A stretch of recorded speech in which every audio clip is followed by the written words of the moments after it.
Well, we've made our way down here to Beeland at the Calgary Farmers Market, and we're hanging out with Dede. Dede, this is a busy little corner you have here, Beeland. Very much so. Now, what exactly, you guys have everything that I've never could even imagine honey goes into. We have honey salsa, we have honey cherries, honey roasted nuts, honey everything. Absolutely. Well, as beekeepers, we have our operation in Spill-A-Machine, and it's in a 1912 store, but the basement has a full commercial kitchen.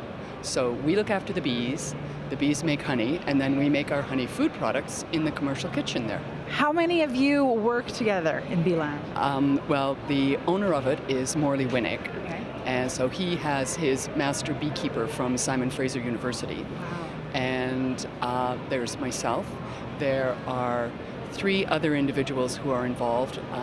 One individual working with the hives, because that's where the hives are, is outside of Spill-A-Machine. And 2 other individuals help with food production. This looks like a job for a lot more people than you've just mentioned. But when we talk about some of the popular, you are busy bees. They're busy bees. That was so perfect. When we talk about some of the more popular products that people are interested in when they come to the Calgary Farmers Market, what would you say that would be? The salsas. Really? And part of that is because they've got a fabulous mouthfeel. And I can tell you they're very precisely prepared, having done the preparation of them.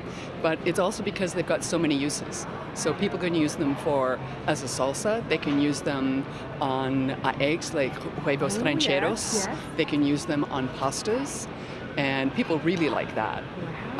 Or in a quesadilla. Yes. So the use is only limited by their imagination. Now, the use of honey goes beyond probably what most people think of when they're here. Talk a little bit about some of the health benefits of honey. You do have a bit of a health background, so tell us a little bit. I know when I'm sick and I'm expecting, of course, there's not a lot of things I can take, but one of the things is that everyone recommends is, well, have you tried honey?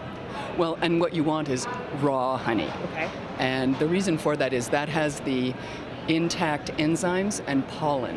One of the major features of honey is if it is properly cured, meaning that it's been taken to less than about 17% moisture, it has a very high osmotic gradient. What that means is it will take the moisture from organisms that are trying to live in it. They can't survive in it. That's its antibacterial property. And it also has a low pH. So that really contributes to why honey is incredibly good for a sore throat.